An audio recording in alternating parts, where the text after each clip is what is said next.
یہ پڑھنا سننا سنانا اللہ اس کو اپنی بارگاہ میں مقبول و منظور فرمائے اور ہم سب کی نجات کا اللہ تعالیٰ اس کو ذریعہ بنائے۔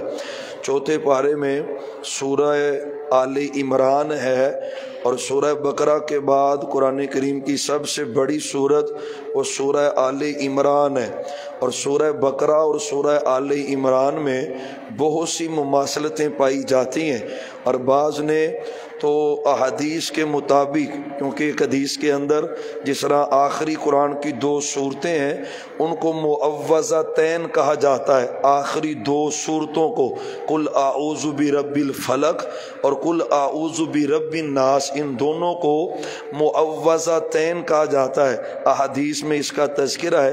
اسی طرح سورہ بقرہ کو اور سورہ آل عمران کو زہراوین آپ صلی اللہ علیہ وسلم نے ان کا نام تجویز کیا ہے۔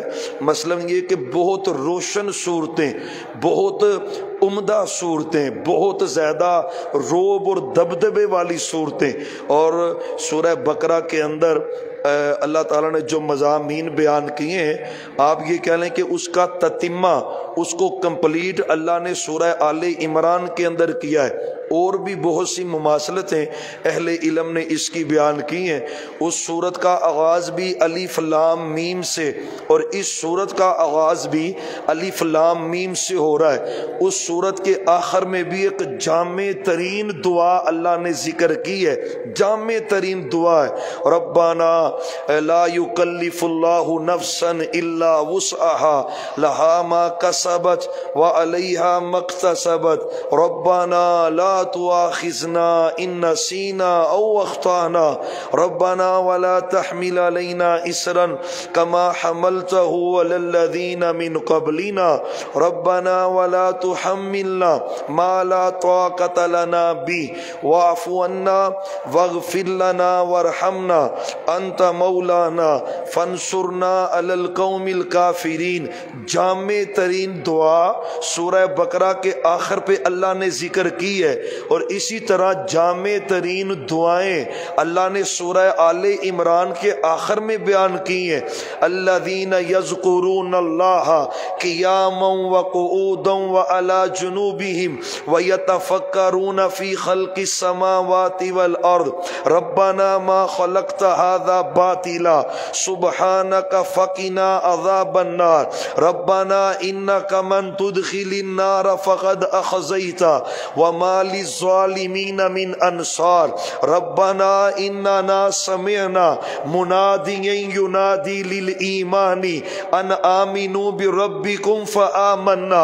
یعنی سورہ بقرہ کے آخر پہ بھی دعائیں بڑی جامع ترین، اور سورہ آل عمران کے آخر میں بھی دعائیں ہیں جو بڑی جامع ترین ہیں۔ ایک اور مماثلت اہل علم نے بیان کی ہے کہ سورہ بقرہ کے جو بالکل آخری الفاظ ہیں فانصرنا علی القوم الکافرین، اللہ کافر قوموں پر تو ہماری مدد فرما، غلبہ دے۔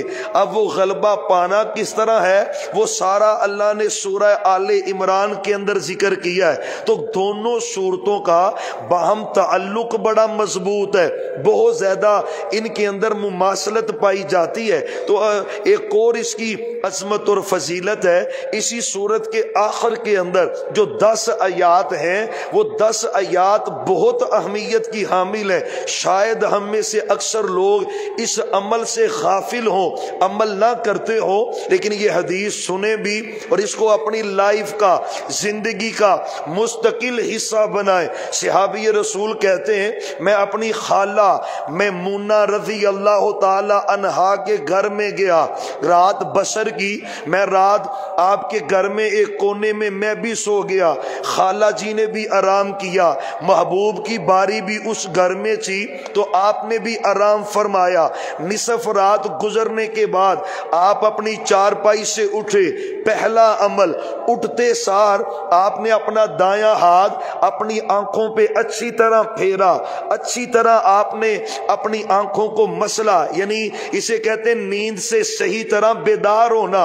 اور بعض اوقات یہ چیزیں اب تو سائنس کہہ رہی ہے کہ جب بندہ سویا اٹھا ہونا اس کو فوراً نہیں اٹھنا چاہیے، کیونکہ خون ابھی جو ہے وہ دماغ تک یا جسم کے اعضاء تک نہیں پہنچا ہوتا، برین ہیمرج کا بھی خطرہ ہوتا ہے اس عمل سے۔ لیکن ایک چھوٹا سا عمل ہے، لیکن سائنس آج توجہ دلا رہی ہے، لیکن 1440 سال قبل محمد الرسول اللہ صلی اللہ علیہ وسلم نے یقین جانیے اس پہ بھی عمل کر کے دکھلایا ہوا ہے۔ صحابی کہتے فوراً نہیں اٹھے، آپ چارپائی پہ بیٹھ گئے، بیٹھنے کے بعد ہاتھ اپنا اچھی طرح آپ نے مسئلہ اپنی آنکھوں پر، یعنی خوب جس طرح بندہ ہوتا ہے نا کلیئر بندہ بیدار ہو جاتا ہے۔ بلکہ آپ صلی اللہ علیہ وسلم کی جو حدیث ہے وہ یہی ہے، فرمایا جو چھت پہ سوئے نا، اگر باؤنڈری اس کی نہ ہوئی ہو وہ، تو فرمایا اگر کوئی بندہ ایسی چھت پہ جو جس کی باؤنڈری نہیں ہے، فرمایا اس کا میرے ساتھ کوئی تعلق ہی نہیں ہے، لیس منا، وہ میرے ساتھ، وہ میری امت کا نہیں ہے بھائی، اس سے میرا تعلق نہیں ہے۔ سبب یہی ہے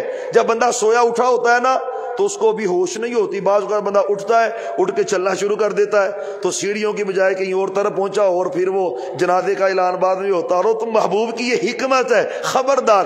ہمیں یاد ہے ادھر حفظی کرتے تھے تو ادھر کونے میں کلاس لگتی، تو یقین جانے کہ لڑکا اٹھا یعنی 11 بجے چھٹی ہونی اور ظہر تک آرام کرواتے ہیں استاد، تاکہ وہ ظہر کے بعد اور رات کی پڑھائی بندہ بڑی مستعد ہو کے کرتا ہے۔ ہمارے استاد قاری اشرف صاحب تو جرمانہ لے لیتے تھے، جو سویا نہیں نا ہے وہ رات کا جرمانہ پہلے جمع کروا دے، وہ پڑھ نہیں سکے گا۔ اور یقین جانے ان کی بات بھی سچی تھی، آرام جس دن نانا ہوا ہوتا بندہ سمجھتا تھا یار میں اب کر لاں گا، لیکن نہیں تھا ہوتا، یعنی پڑھا ہی نہیں جاتا تھا، اور جس دن نیند پوری کی ہوتی تھی اور بندہ مستعد ہو کے پڑھتا تھا۔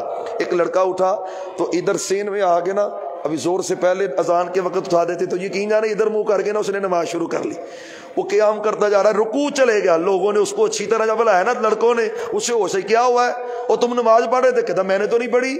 یعنی بندے کو صحیح طرح ہوش نہیں ہوتی۔ وہ حدیث مصطفیٰ جو محمد الرسول اللہ صلی اللہ علیہ وسلم کی ہے، اپنے بچوں کو ابھی سے تربیت دے، جب وہ صبح کو اٹھے فوراً دوڑ نہ لگوائیں، کان سے پکڑے اور واش روم میں گھسیٹے ان کو، نہیں بھائی، ان کو کھڑا، ان کو اپنے بستر پہ رکھیں اور ان کو اس سنت پہ عمل کروائیں جو محمد الرسول اللہ صلی اللہ علیہ وسلم نے عمل کر کے دکھلایا۔ تو آپ ہاتھوں کو ملتے اپنی آنکھوں پر اچھی طرح، کہتے جب نیند دور ہوئی نا پھر آپ صلی اللہ علیہ وسلم نے اپنا چہرہ مبارک آسمان کی طرف اٹھایا، دیکھتے ہی رہے اور ساتھ پڑھ رہے تھے ان فی خلق السماوات والارض۔ ہم بھی تو بھائی اٹھتے ہیں نا روزانہ، ہم میں سے کتنے بھائی ہیں جو اس سنت پہ عمل کرتے ہیں، روزانہ اس کو پڑھتے ہیں، یہ روزانہ کا معمول تھا۔ آپ ابھی بستر پر، ابھی وضو آپ نے بعد میں کرنا ہے، قضائے حاجت بعد میں، بستر پر چہرہ آسمان کی طرف اٹھا کر یہ 10 آیات محمد الرسول اللہ صلی اللہ علیہ وسلم تلاوت کیا کرتے تھے۔ یہ پڑھیں گے نا جی ماشاءاللہ، فجر تو سب پڑھ رہے ہیں الحمدللہ، آج کل تو سارے ہی پڑھ رہے ہیں، جو میرا مطلب ہے بلکہ تہجد کی بھی توفیق اللہ دیتے ہیں، سحری جو رکھنی ہوتی ہے، اور آپ کبھی ان کا ترجمہ پڑھیں، انشاءاللہ آگے ذکر کرتے ہیں، بندے کا ایمان تازہ ہو جاتا ہے۔ یار اتنی بیوٹیفل دعائیں جو اللہ نے قرآن میں ذکر کی ہیں، اور پورے قرآن میں سے ہمارے نبی صلی اللہ علیہ وسلم نے اس کا چناؤ کیا ہے، اور روزانہ ہی صبح افتتاح کرتے آیات ہیں، یعنی کچھ اس کی آیات 3 ہجری میں نازل ہو چکی تھی، اور بقیہ اس کی جو آیات ہیں وہ 9 ہجری میں اللہ نے اس کا نزول فرمایا ہے۔ تو سورہ آل عمران کا جو ابتدا ہے، اس کی ابتدا میں چونکہ آل عمران، عمران کی آل، 2 عمران گزرے تاریخ اسلام میں، ایک تو والد تھے حضرت موسیٰ علیہ السلام کے، ہارون علیہ السلام کے، ان کا نام بھی عمران ہے اور ان کا بھی تذکرہ شریعت نے کیا ہے، لیکن اس سورہ مبارکہ میں جس آل عمران کا ذکر ہے وہ سیدہ مریم صدیقہ رضی اللہ تعالی عنہا، ان کے والد محترم کا نام ہے، اسی کی مناسبت سے اس سورت کا نام سورہ آل عمران ہے۔ اور یہاں پہ ایک اور بات بھی یاد رکھیں، جو رافضی لوگ ہیں نا، رافضی لوگ وہ اس آل عمران سے مراد حضرت ابو طالب کی آل لیتے ہیں اور کہتے ہیں قرآن میں ذکر ہے حضرت علی اور ان کی آل کا، اور بڑے شد و مد سے آپ کبھی اس کی سٹڈی کریں تو وہ دعوے دار ہیں کہ جو قرآن نے آل عمران کا ذکر کیا نا، اللہ نے آل عمران کو چن لیا ہے، وہ کہتے ہیں اس سے مراد ابو طالب اور ان کی اولاد ہے۔ بالکل یہ عبث اور غلط دعویٰ ہے، بالکل حقیقت سے ہٹ کر دعویٰ ہے۔ حضرت ابو طالب کا کوئی نام آل عمران ہے نہیں، ہسٹری میں، تاریخ تاریخ میں تاریخ پڑھیں، ہسٹری پڑھیں، سیرت پڑھیں، کوئی ان کا وصفی نام بھی عمران نہیں تھا، طالب ان کا نام ہے اور کنیت ان کی ابو طالب ہے، یعنی ایسا نام کوئی ہے نہیں۔ اصل میں وہ چاہ رہے ہوتے ہیں کہ یہ اس کے سبب سے ذرا ویلیو مزید بڑھ جائے۔ یار عجیب بات ہے، یعنی ان کی ویلیو بڑھانے کے لیے جھوٹی باتوں کا سہارا لینا پڑے گا۔ اللہ رسول نے جو عظمت حضرت علی کی بیان کر دی ہے وہ بھائیوں کم نہیں ہے، بہت زیادہ ہے اور بہت اعلیٰ ہے۔ جو محمد الرسول اللہ صلی اللہ علیہ وسلم نے ان کی عظمت بیان کی ہے، تو بہرحال اس آل عمران سے مراد حضرت مریم صدیقہ کے والد ہیں اور ان کا تذکرہ آگے چل کے آئے گا۔ تو اللہ فرماتے ہیں الف لام میم حروف مقطعات ہیں، پیچھے ان کا ذکر گزر چکا ہے۔ اللہ لا الہ الا ہو، کیا ہی قیمتی جملہ ہے، کائنات کا سب سے قیمتی جملہ ہے لا الہ الا ہو، قیمتی ترین جملہ ہے۔ پتہ یہ وہی جملہ ہے حضرت موسیٰ علیہ السلام نے کہا تھا یا اللہ مجھے کوئی وظیفہ بتا، اسپیشل سا وی آئی پی سا وظیفہ۔ تو اللہ کہتے ہیں موسیٰ تو پڑھا کر لا الہ الا اللہ۔ تو موسیٰ علیہ السلام کہتے ہیں یا اللہ یہ تو سارے ہی پڑھ دینے، یہ تو سارے ہی پڑھتے ہیں، میں نبی ہوں مجھے کوئی الگ سے سپیشل۔ فرمایا موسیٰ تجھے پتہ ہی نہیں، تکڑی کے ایک پلڑے میں لا الہ رکھ دو اور دوسرے پلڑے میں پوری کائنات رکھ دو۔ موسیٰ تجھے کیا پتا لا الہ کی عظمت کیسی ہے، اگر ترازو میں تولا جائے نا پوری کائنات ہلکی پڑ جائے گی اور لا الہ کا وزن پھر بھی زیادہ ہوگا۔ جتنے بھی اذکار ہیں نا فضیلتیں بڑی ہیں، لیکن افضل الذکر وہ ایک ہی ہے لا الہ الا اللہ، کوئی معبود نہیں فقط اللہ تعالیٰ۔ تو اللہ نے ابتدا اس سے کی ہے الحی القیوم، یہ دو جو نام ہے نا یقین جانے آپ سب بھی دعائیں کرتے ہیں، ہم نے رمضان میں دعائیں کرنی بھی ہیں، اکیلے بھی کرتے ہو نا۔ یہ دو اللہ کے جو نام ہے نا الحی القیوم، یہ جو ایک آپ لفظ سنتے ہیں بھی اسم اعظم، حدیث میں بھی ذکر ہے اسم اعظم کا، لیکن اسم اعظم جو ہے نا زیادہ مفسرین کا اشارہ ہے کہ وہ یہی بنتا ہے اللہ لا الہ الا هو الحی القیوم، اور وہ آیت الکرسی کے ابتدا میں اللہ لا الہ الا هو الحی القیوم، اور سورۃ طٰہٰ میں طٰہٰ ما انزلنا علیک القرآن لتشقی الا تذکرۃ لمن یخشی تنزیلا ممن خلق الارض والسماوات العلی الرحمن علی العرش استوی له ما فی السماوات وما فی الارض وما بینہما وما تحت الثری وان تجہر بالقول فانہ یعلم السر واخفی اللہ لا الہ الا ہو، یعنی وہاں پر بھی تذکرہ ہے اور ان دو صورتوں میں بھی، لیکن جو مشترک بات ہے وہ الحی القیوم۔ جو بدر کی جنگ میں نبی پریشان تھے نا، صحابی کہتے ہیں آپ پریشانی میں دعا کر رہے تھے اور بار بار کہہ رہے تھے یا حیو یا قیوم، تھوڑی سی دعا کر لیتے پھر آپ پڑھتے یا حیو یا قیوم، کچھ دعائیں مانگتے پھر پڑھتے یا حیو یا قیوم۔ بھائیو یہ اسم اعظم ہے، وہ جس صحابی نے دعا کی تھی اور اس نے کہا تھا یا بدیع السماوات والارض یا ذا الجلال والاکرام یا حیو یا قیوم، اس نے جب دعا ختم کی نا آپ نے صحابی کو کہا اس کو جا کے بتلاؤ اور تو نے اللہ کے ان ناموں کا تذکرہ کر دیا ہے، ان ناموں کا ذکر کر کے بندہ جو مانگتا رہے اللہ عطا کرتا رہتا ہے۔ اس میں جو اہم بات ہے وہ الحی ہے القیوم ہے، یا حی یا قیوم برحمتک نستغیث برحمتک استغیث، زندگی کا حصہ بنائے۔ محبوب جب کبھی پریشان ہوتے ٹینشن میں آتے کیا پڑھتے یا حی یا قیوم برحمتک نستغیث۔ تو قیمتی ترین جملے انشاءاللہ پڑھیں گے نا سارے، اس کو دعا کا حصہ بنا لے مستقل یا حی یا قیوم۔ آگے پھر اللہ نے جس طرح سورہ بقرہ کے شروع میں کتاب کا ذکر کیا، اس کے اندر شک نہیں ہے، تو ادھر بھی کتاب کا ہی ذکر ہے، لیکن ساتھ اس کے تورات اور انجیل کا بھی ذکر ہے، اس کا تذکرہ فرمایا ہے۔ سورہ آل عمران میں غالب ذکر جو ہے وہ عیسائیوں کا ہے، اور آگے چل کے اللہ فرماتے ہیں اللہ تعالیٰ وہ ذات ہے، کوئی چیز اللہ سے پوشیدہ نہیں ہے، اور وہ اللہ وہ ذات ہے جو تمہاری تصویریں بناتا ہے۔ تمہاری ماں کے پیٹوں میں کون تصویریں بناتا ہے؟ یقین جانیں گے اس کی تصویر کشی کی بھی کمال ہے، اندھیرے ہی اندھیرے ماں کے پیٹ کا اندھیرا ہے، پھر اس جھلی کا اندھیرا ہے، ماں کے رحم کا اندھیرا الگ ہے۔ ان سارے اندھیروں میں تصویر کشی اور ڈیزائننگ کون کرتا ہے؟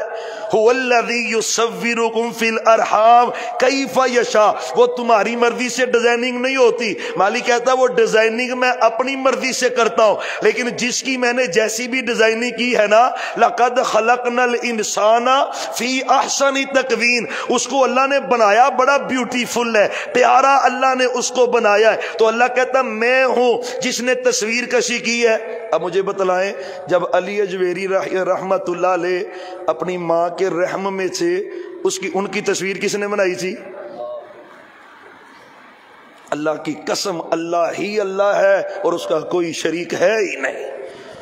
جب پیر عبد القادر جیلانی رحمت اللہ علیہ ماں کے بطن میں، ان کی تصویر کس نے بنائی ہے بھائی؟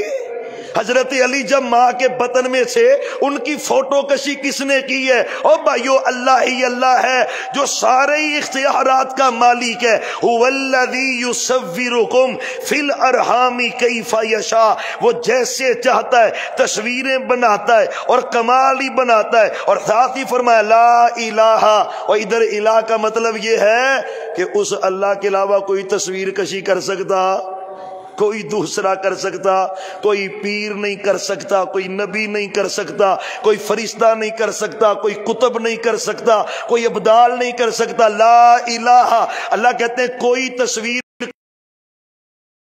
اللہ مگر صرف اللہ تعالیٰ ہے، اور وہ غالب اور حکمت والا ہے۔ اور وہ اللہ جس نے نازل کیا ہے آپ کے اوپر کتاب کو، اس کتاب کی کچھ آیات تو محکم ہے، کلیئر ہے، یہ حلال ہے اور یہ حرام ہے، کلیئر ہے کچھ آیات، اور اس میں سے ہن ام الکتابوں کے متشابہ سے مراد، اب ہم نے فرشتوں کو نہیں دیکھا، متشابہ ہے۔ ہم نے جنت بھائی نہیں دیکھی، متشابہ ہے۔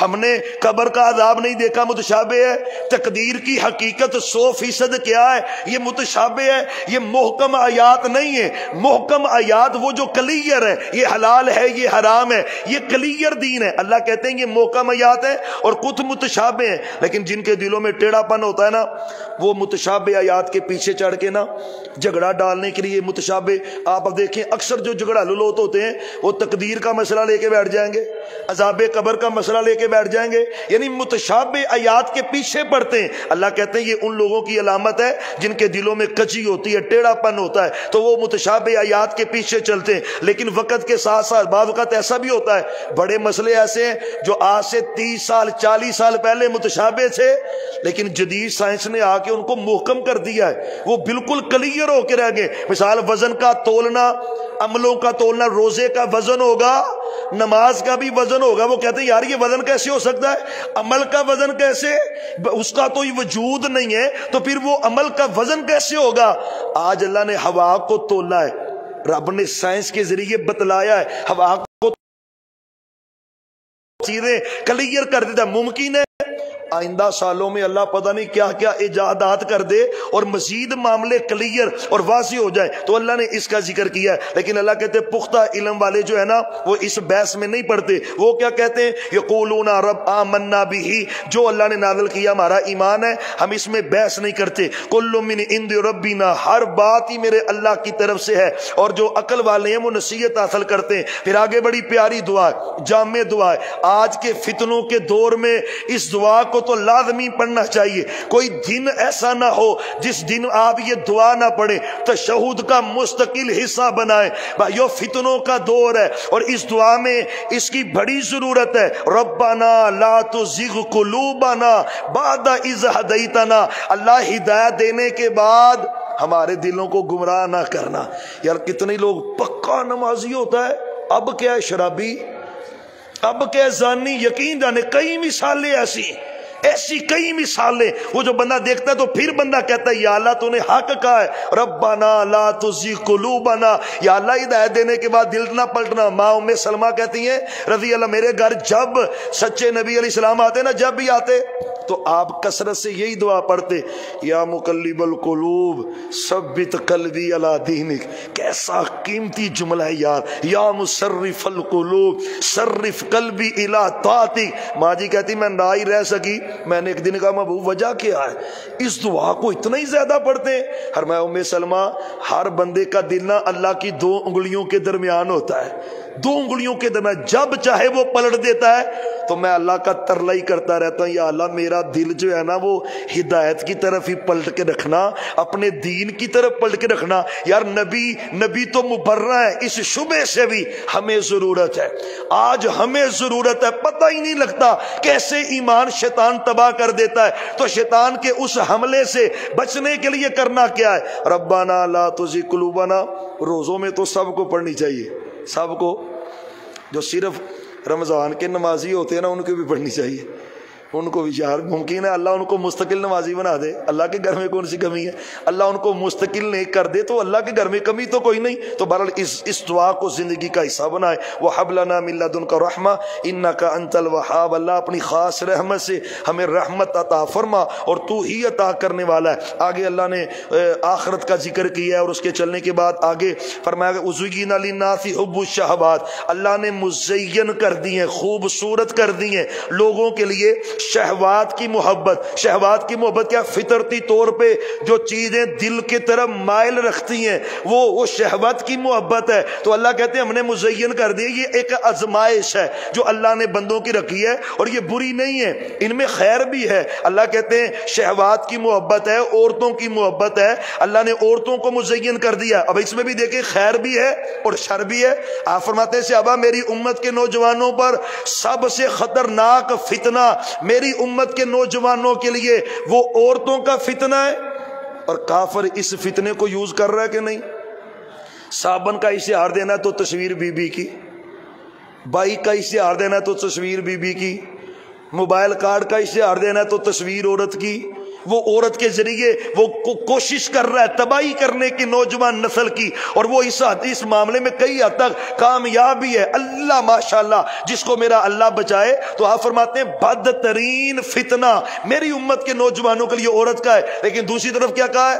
صحابہ مجھے تمہاری دنیا میں کی نا 2 چیزیں بڑی پسند ہیں، 2 چیزیں دنیا کی مجھے بڑی پسند ہیں۔ حبیب الیہ من الدنیا، دنیا کی 2 چیزیں مجھے بڑی اچھی لگتی ہیں، ایک خوشبو ہے اور ایک عورت ہے۔ اور وہ عورت کبھی بیٹی کے روپ میں، کبھی ماں کے روپ میں، کہیں بہن کے روپ میں، کہیں بیوی کے روپ میں، اور اللہ جس کو بیوی دے دے اچھی، یقین جانے آپ نے کیا کیا ہے، الدنیا کلھا متاع وخیر متاع الدنیا المرأۃ الصالحہ۔ سبحان اللہ، کیسا پیارا قیمتی جملہ آپ نے بولا۔ صحابہ ساری دنیا میں فائدے ہی فائدے، لیکن سب سے فائدہ اچھا جو اللہ نے رکھا ہے وہ اس کے لیے رکھا ہے جس کو اللہ اچھی نیک بیوی عطا کر دیتا ہے۔ ایویں نہیں سیانے آندے بھی نیک بیوی مل جائے تے گھر جنت بن جاندا ہے تے جے پیڑی ٹکر پے تے پھر گھر جہنم ہی بن جاندا جی۔ سچی مچی گل ہے، یقین جانے بندے 2 بجے تک گھر نہیں جاندے بھی وجہ کی ہے؟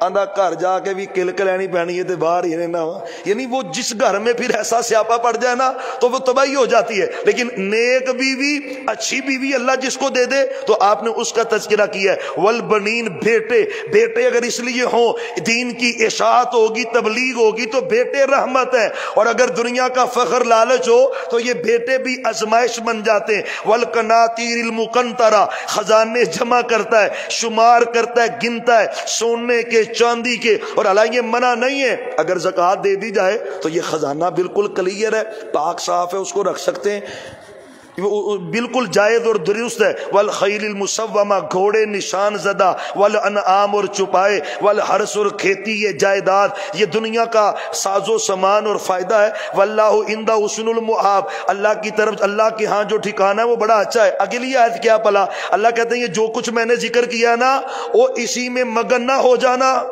یار ان کو چپ کروا دیں یار، انہی میں مگن نہ ہو جانا۔ جو کچھ تم کو مل گیا ہے نا، یہ جو کچھ اللہ نے ذکر کیا، مثال عورتیں ہیں، بیٹے ہیں، خزانہ ہے، سونا ہے، چاندی ہے، گھوڑے ہیں، سواریاں ہیں، مرسڈیز ہے، کاریں ہیں، موبائل ہے، یہ دنیا کی کوٹھیاں، بنگلے، اللہ کہتا ہے اس میں مگن نہ ہو جانا۔ کیوں؟ اللہ کہتا ہے قل اعنبئکم بخیر من ذالک، اور میں تمہیں ان چیزوں کی خبر دوں جو ان ساری چیزوں سے بہتر ہے۔ اللہ وہ کیا ہے؟ اللہ کہتا ہے للذین اتقوا عند ربہم، جو متقی بندے ہیں نا، اللہ نے پھر ان کے لیے اپنے پاس بڑا کچھ بہتر تیار کیا ہوا ہے۔ تو اللہ کہتا ہے اس کی فکر کرو جو بہت بہتر ہے، وہاں پہ پاک باز بیویاں بھی ہیں، جوڑے بھی ہیں، اور اللہ کی رضامندی بھی ملے گی، اس کا تذکرہ ہے۔ اور آگے پھر توحید کا، اور آگے مسلسل چلتے ہوئے اللہ تعالیٰ نے اہل کتاب کا تذکرہ کیا ہے، اور آگے چلتے ہوئے بڑی آپ کہہ لیں کہ کمال کی جو یہ آیت جو ہے وہ دل کو تسلی اور تشفی بخشنے والی، اور اس میں کمال قوت اللہ نے اپنی بیان کی ہے۔ قل اللہم مالک الملک تؤتی الملک من تشاء۔ حکومتوں کا مالک کون ہے؟ کون ہے؟ کل کا وزیر اعظم آج کہاں ہے؟ حکومتوں کا مالک کون ہے؟ اللہ کی قسم ہمیشہ بادشاہی کس کی ہے؟ یہ ہمارا ایک شعر ہے، ایک وقت منجوں توتی بولا تھی منجاں دا، پھر اوانا دا توتی بولیا، پھر ارائیاں دا بولیا، تو ہن بھی بولن دیا ہے۔ بہرحال لیکن یقین جاننے وہ چلتے گئے اپنی باریوں میں۔ سدا بادشاہی کس کی ہے؟ اللہ، سدا بادشاہی میری اللہ کی۔ قل اللہم مالک الملک، وہ بادشاہی کا مالک وہ ہے، اور جس کو چاہتا ہے عزت دیتا ہے، جس کو چاہتا ہے ذلیل کر دیتا ہے۔ اس کا اختیار بھی کس کے پاس ہے؟ بعض بندے یقین جانے ہم نے دیکھا ہے اپنے شہر میں، اپنے اشتہارودی لگا رہے ہوتے ہیں لیکن بندے توجہ نہیں کرتے، اور بعض بندے ایسے گمنام ہوتے ہیں اللہ نے ان کی محبت لوگوں کے دلوں میں ڈالی ہوتی ہے، وہ اپنے گھروں میں ہوتے ہیں، لوگ ان کا عزت وقار سے تذکرہ کر رہے ہوتے ہیں۔ تو عزت اور ذلت کا مالک اللہ ہے، تو جب عزت اور ذلت کا مالک اللہ ہے تو پھر عزت کس سے مانگنی چاہیے؟ اللہ سے مانگنی چاہیے، اللہ سے۔ اقتدار کا مالک بھی کون ہے؟ تنزع الملک ممن یشاء، جس کو جس سے چاہتا ہے اقتدار چھین لیتا ہے، اور جس کو چاہتا ہے اقتدار، اور یقین جانے اقتدار بھی ایک ایسی لالچ ہے، پتہ نہیں بندہ اس کے لیے کیا کیا کر جاتا ہے، کیا کیا کر جاتا ہے۔ اگلے دن ایک جلوس نکلا ہوا تھا تو وہ امام زامن باندھے ہوئے جی، بیویوں نے بندوں نے، یار اقتدار اس قدر اندھا بھی کر دیتا ہے۔ کوئی اقتدار کے لیے قبروں پہ جا کے جھک کے سجدے کر رہا ہے، یار کوئی اقتدار اتنا بھی اندھا کر دیتا ہے؟ خدا کا واسطہ ہے مضبوط عقیدہ رکھیں۔ اقتدار کا مالک کون ہے؟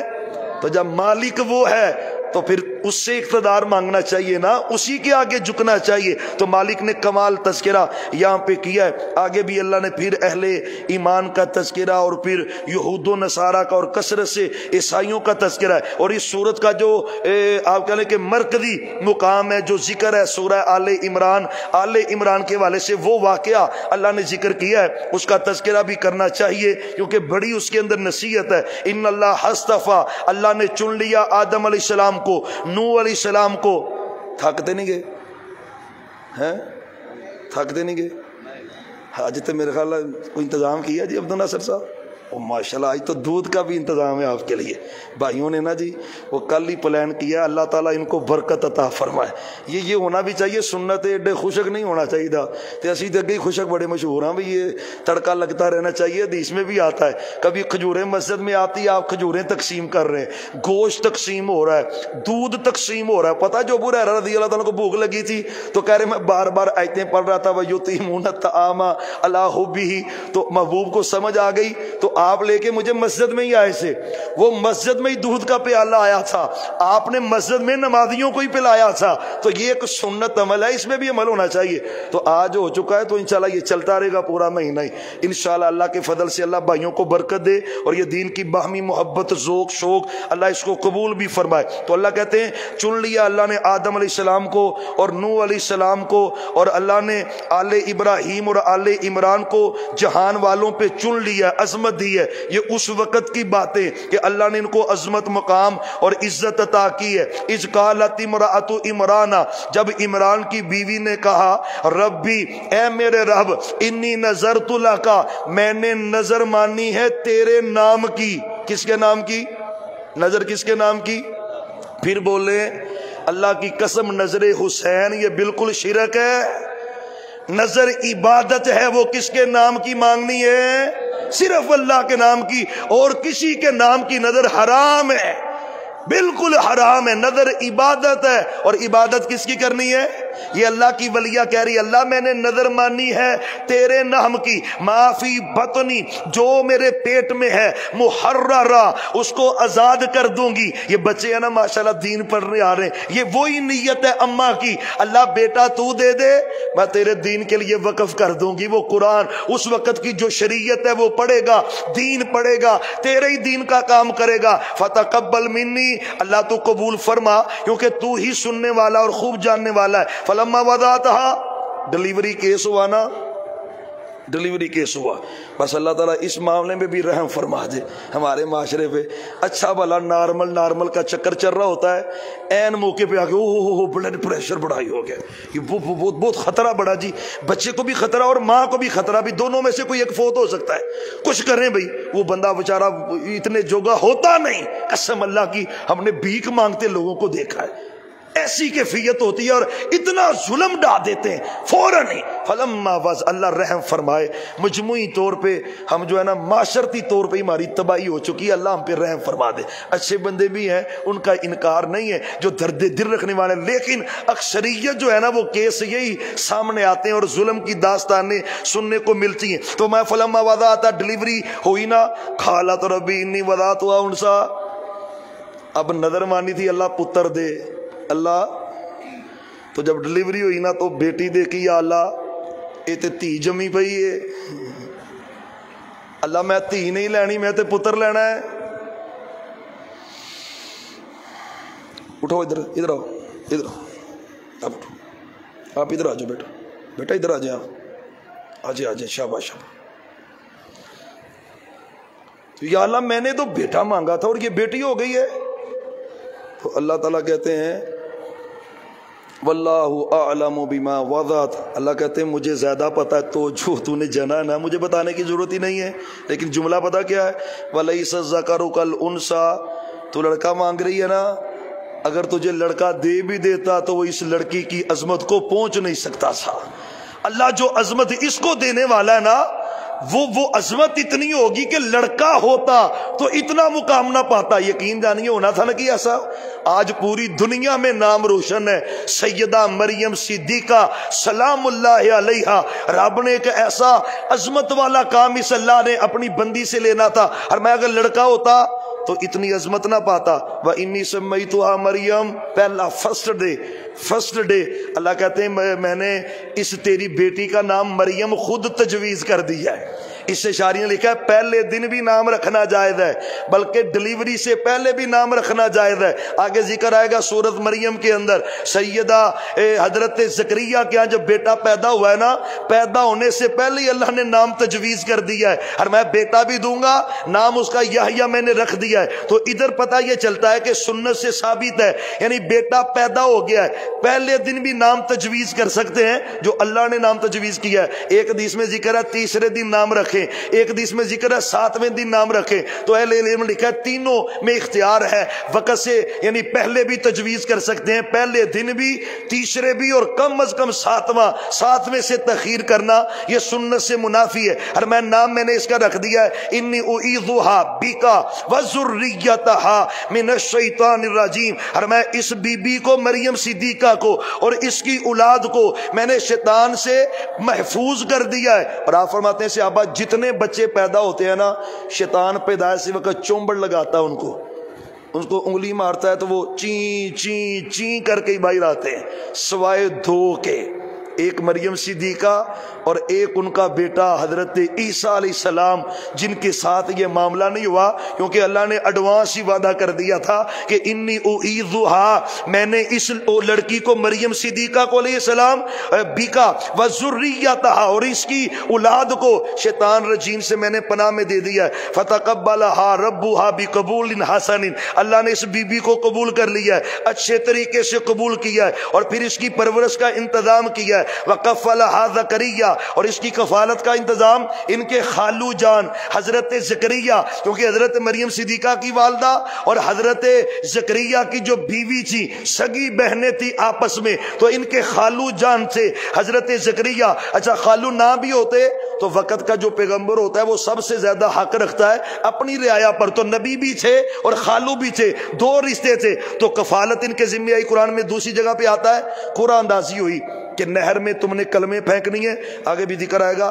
تو جس کی قلم الٹی سائڈ پہ جائے گی وہ کفالت کرے گا. بڑے لوگوں نے قلم پھینکے لیکن زکریا علیہ السلام کی جو قلم ہے وہ الٹی جانب چل پڑی. وہ ٹراؤٹ مچھلی کے لیے جس طرح فش کے لیے مشہور ہے نا, وہ کہتے ہیں اس کی اصلی ہونے کی نشانی ہے وہ پانی کی مخالف سمت چلتی ہے. تو یہ قلم بھی مخالف سمت چلا. لوگوں نے کہا بھی یہ زکریا علیہ السلام کا نام نکلا ہے. اچھا تربیت آ گئی, حجرے میں رکھ کے نا ان کو باہر سے لاک لگا کے زکریا علیہ السلام چلے جاتے. ہو بھائیو توحید ہی توحید ہے. ابھی تو رکوع 2 ہوئے ہیں تو پورے رکوع پڑے ہوئے ہیں, 20 رکوع ہیں سورہ آل عمران کے. بہرحال جلدی کوشش کرتے ہیں اس کو ہم ختم کریں. تو محراب میں بند کر کے دروازہ چلے جاتے. زکریا علیہ السلام واپس آئے نا ایک دن, لاک کھولا, وجد عندہا اور رزقا, بے موسم پھل زکریا علیہ السلام نے دیکھا بھی حجرے میں پڑے. لاک میں نے خود کھولا ہے, کھڑکی روشن دان ہے کوئی نہیں. مریم کہاں سے آئے؟ انا اللہ کی ہاذا, کیسے پہنچے, کہاں سے آئے؟ کمال تربیت ہے اور میرے رب کی توحید ہے ایک ایک واقعے کے اندر. وہ مریم صدیقہ پتہ کیا کہتی ہے؟ قال یا مریم انا لک ہاذا قالت هو من عند اللہ. جے کوئی اج دی بی بی ہوندی تو انہیں کہنا حضرت تواڈے گوڈیاں دی تو فیل ہے تے تاڑے سوٹاں دی تو فیل تے تاڑی تو فیل, لیکن اللہ کی قسم توحید پتہ کیا ہے؟ وہ مریم صدیقہ کہتی ہے قالت ہوا من عند اللہ, یہ رزق کس نے دیا ہے؟ اللہ اکبر, یہ رزق مجھے اللہ نے دیا ہے. یہ کرامت ہے اللہ کی ولیہ کی.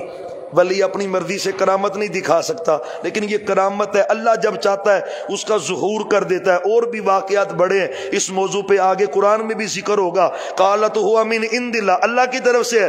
ان اللہ یرزق من یشاء, وہ طاقتوں والا جس کو چاہتا ہے بغیر حساب ہی رزق دے دیتا ہے, بغیر حساب ہی دے دیتا ہے. اور یہاں پہ ایک اور چیز ہے, ہنالک دعا زکریا ربا, جیتے ہوندا ساڈا شیخ پورا تے اوتھے رزق ویکھ کے تے اوتھے ہی حسد شروع ہو جانا سی. ایدے کول پھل آیا کیوں ہے, یہ آیا کیوں ہے؟ ہمارے تو جھگڑے یہی ہیں نا بھئی, اس کو اچھا گھر کیوں مل گیا ہے, اس کو اولاد کیوں مل گئی ہے, اس کا کاروبار اچھا کیوں چل رہا ہے یار, یہ اس کی اولاد بڑی بہادب ہے, وہ اولاد اس کی کامیاب ہوتی جا رہی ہے, ہم تو حسد میں مبتلا ہوتے ہیں. بھائیو یہ اسلامی طریقہ نہیں ہے. اسلامی طریقہ کیا ہے؟ نعمت دیکھی, رشک آیا, اور رشک آتے ساتھ ہی کہہ دیا ہے یا اللہ بے موسمہ پھل تو مریم کو دے سکتا ہے, اولاد کا موسم میرا بھی کوئی نہیں, اللہ تو اپنا فضل کر کے مجھے اولاد عطا فرما دے. یقین جانے یہ ہے اصل حق جو بنتا ہے, جو حضرت زکریا علیہ السلام نے کیا ہے. یا اللہ کرم کر دے مجھ پر بھی, ربی حبلی من لدنک ذریہ, پاک اولاد دے دے, تو سننے والا ہے. تو فنادتہ الملائکہ, فرشتہ اللہ نے بھیج دیا ہے. وہو قائم یصلی فی المحراب, نماز میں دعا کر رہے تھے تو اللہ نے خوشخبری دی کہ اللہ نے آپ کو بیٹا یحییٰ عطا کر دیا ہے. اور سنت طریقہ ہے, کسی کی نعمت دیکھیں خوش ہو جائیں, اس کو برکت دی دعا دیں, اور ساتھ اپنے لیے بھی کریں یا اللہ جو تو نعمت اس کو دے سکتا ہے تو مجھے بھی دے سکتا ہے, اللہ مجھے عطا کر دے. اوے حسد نہیں کرنا بھائی, رشک کرنا ہے, لیکن تباہی نہیں ہوگی معاشرے ہمارے کی. حسد لے ڈوبا اس کو. تو اللہ نے جب خوشخبری دی نا تو ساتھ ان کے اوصاف بیان کیے, وہ سید ہوگا, وہ حسور ہوگا, یعنی گناہ کے قریب نہیں جائے گا, وہ نبی من صالح, نیک نبیوں میں سے ہوگا. ربی اب اگلی فکر پڑ گئی, یا اللہ کیویں ہوئے گا, میں بھی بڈھا تے میری بیوی بھی بڈھی, تو یا اللہ ہوئے گا کس طرح؟ قال کذالک اللہ یفعل ما یشاء, نالے کنڈی کھڑکائی ہو تے نالے آنا یا اللہ ہوئے گا کیویں, یعنی پنجابی کی سادی بات ہے نا بھی نالے دروازہ کھٹکھٹایا یا اللہ دے, اور اب اس کی رحمت ہوگی ہے تو یا اللہ کیسے, یہ انسانیت ہے نا, یا اللہ کیسے ہوگا؟ تو میں اللہ طاقتوں والا وہ کرے گا. اللہ کوئی نشانی دے دے, ہر میں 3 دن تک بولنا نہیں ہے, لیکن صرف سبحان اللہ الحمدللہ پڑھتے رہنا ہے, پھر اللہ کی رحمت ہوئی اور مالک نے فضل کیا, بیٹا عطا کر دیا ہے. موضوع کے بڑے پیارے ہیں, ٹائم زیادہ ہو گیا کافی. آگے حضرت مریم صدیقہ کا ذکر ہے, اور بالخصوص جو قادیانی بے ایمان خبیث حضرت عیسیٰ علیہ السلام کے بارے میں دجل کرتے ہیں, ان آیات کا بھی بھی اللہ نے آگے ذکر کیا ہے، اذ قال اللہ یا عیسیٰ انی متوفیکا ورافعک الی۔ بہرحال اس میں عقیدہ ایک ثابت رکھیں گے، عقیدہ کہ حضرت عیسیٰ علیہ السلام کو اللہ نے زندہ آسمانوں پہ اٹھایا ہے، قیامت کے قریب وہ آئیں گے اور دجال کو وہ قتل کریں گے۔ اس کی سینکڑوں نشانیاں قرآن میں بھی اور احادیث میں بھی موجود ہیں۔ مرزیوں کا عقیدہ غلیظ ہے جو کہتے ہیں کہ عیسیٰ علیہ السلام سولی چڑھائے گئے اور مر گئے، قتل کر دیے گئے، اور جو نبی آنا تھا وہ غلام احمد قادیانی، یہ دجال کذاب آیا ہے۔ ان کا نظریہ باطل ہے، غلط ہے، فضول ہے۔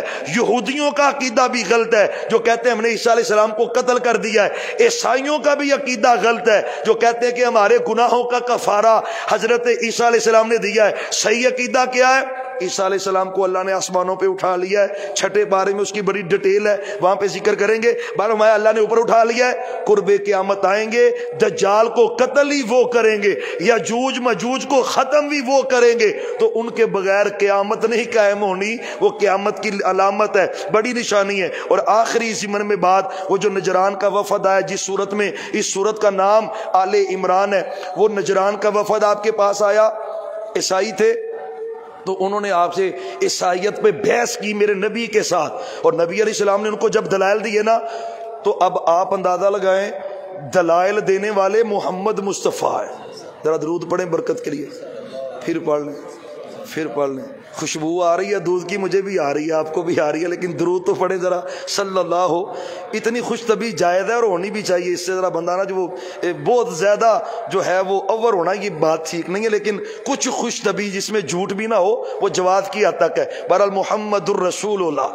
بھائی آگے پوچھ رہے تھے بھی رمضان میں روزے میں درود پڑھنا، اور بھائی درود پڑھنا عام دنوں میں فضیلت والا ہے، تو جو رمضان میں پڑھے گا اس کی تو فضیلت ہی بہت زیادہ بڑھ جائے گی، عظمت ہی بڑی زیادہ، مستقل عبادت ہے جو بندہ یہ اختیار کرتا ہے۔ تو آپ نے دلائل دیے تو وہ مطمئن نہیں ہوئے، آپ نے کہا مطمئن نہیں نہ ہوتے تو آؤ مبالغہ کر لو۔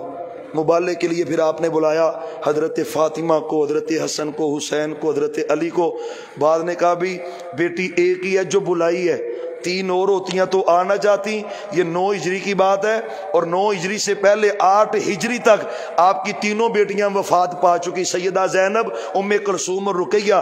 ایک بیٹی زندہ تھی، وہ آئی، لیکن وہ عیسائی ڈر گئے، کہنے لگے جی ہم نے مبالغہ نہیں کرنا، کہ مبالغہ اگر کر لیا یہ سچا نبی ہوا تو ہمارا بیڑا غرق ہو جائے گا، تو مبالغہ نہیں کیا۔ اللہ نے اس مبالغے کا بھی ذکر اس قرآن کریم کی آیات میں کیا ہے، اور بھی بڑی آیات ہیں، کچھ کل اس کا تذکرہ کریں گے۔ اللہ تعالیٰ سے دعا ہے جو سنا ہے سنایا ہے اللہ قبول فرمائے، ہدایت اور نجات کا ذریعہ بنائے، اور جن بھائیوں نے یہ تواضع کا انتظام اہتمام کیا اللہ تعالیٰ ان کی روزی میں برکت دے۔ کوئی بھائی نہ اٹھے بھائی، اللہ آپ کو برکت دے، یہ دعوت ہے اور اس کو قبول کرے، اللہ آپ کو برکت دے۔ ماں بہنیں بیٹیاں بھی تشریف رکھیں، ان کے لیے بھی انتظام ہے، سب احباب کے لیے۔ اللہ تعالیٰ اس ادارے ہمارے کو قیامت تک آباد رکھے، ان کو آباد رکھنے والوں کو اللہ آباد رکھے۔ وما توفیقی الا باللہ۔